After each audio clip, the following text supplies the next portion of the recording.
अन्न आणि नागरी पुरवठा मंत्री धनंजय मुंडेच्या लाभाच्या पदावरून अंजली दमानी यांनी आरोप केलाय। लाभाच्या पदामुळे धनंजय मुंडेचा राजीनामा घ्यावा अशी मागणी अंजली दमानी यांनी केली आहे। अंजली दमानी यांच्या याच आरोपांना धनंजय मुंडेंनी प्रत्युत्तर दिलंय। राख हा कचरा असून राख उचलणाऱ्या कंपनीत संचालक असणं म्हणजे लाभाच्या पदावर राहणं होत नाही असं धनंजय मुंडेंनी सांगितलंय। पाहूया। धनंजय मुंडेंच्या लाभाच्या पदावरून आरोप प्रत्यारोप। मुंडे पती पत्नी लाभाच्या पदावर असल्याचा आरोप।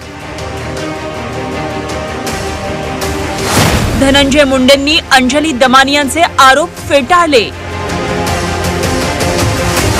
धनंजय मुंडेंविरोधात सामाजिक कार्यकर्त्या अंजली दमानी यांनी मोहीम उघडली आहे। धनंजय मुंडेंचे परळीचा बाहुबली वाल्मिक कराडशी असलेल्या संबंधांवरून रान उठवलंय, तर दुसरीकडे परळी औषध प्रकल्पाची राख उचलणाऱ्या व्यंकटेश्वरा इंडस्ट्रीज या कंपनीत धनंजय मुंडे आणि राजश्री मुंडे यांच्या संचालक पदाचा मुद्दा उपस्थित केलाय। धनंजय मुंडे आणि राजश्री मुंडेंमुळे लाभाच्या पदाचा नियमभंग होत असल्याचा आरोप अंजली दमानी यांनी केला होता। लाभाच्या पदावर असलेल्या धनंजय मुंडेंना मंत्रिपदावरून काढून टाकावं अशी मागणी अंजली दमानी यांनी केली होती।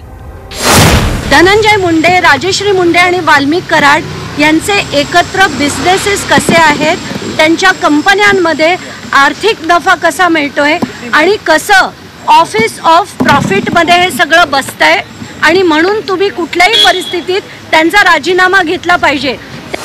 अंजली दमानी यांचे आरोप धनंजय मुंडेंनी फेटाळून लावलेत।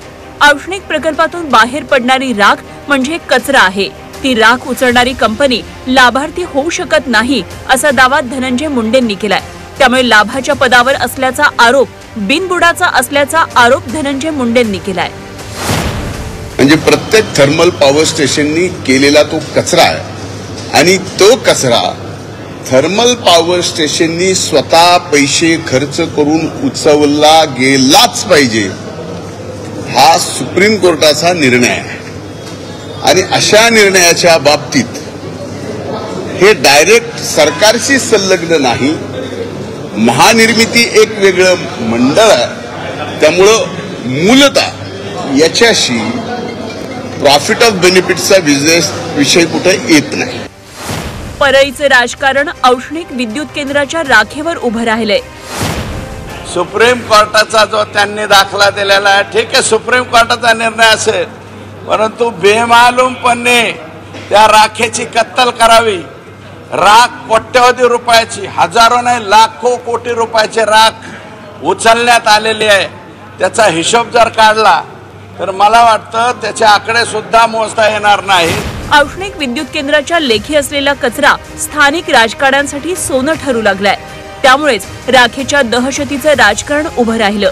आता सरकार धनंजय मुंडेंना या मुद्द्यावर क्लीन चिट देणार का, याबाबत उत्सुकता निर्माण झालीय। कृष्णात पाटीलसह ब्युरो रिपोर्ट, झी 24 तास, मुंबई।